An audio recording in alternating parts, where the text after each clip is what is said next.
Carolina, ¿por qué te has ido sin hablar? Carolina,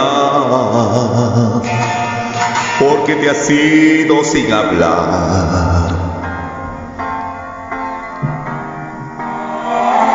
Carolina, no es justo verte así marchar.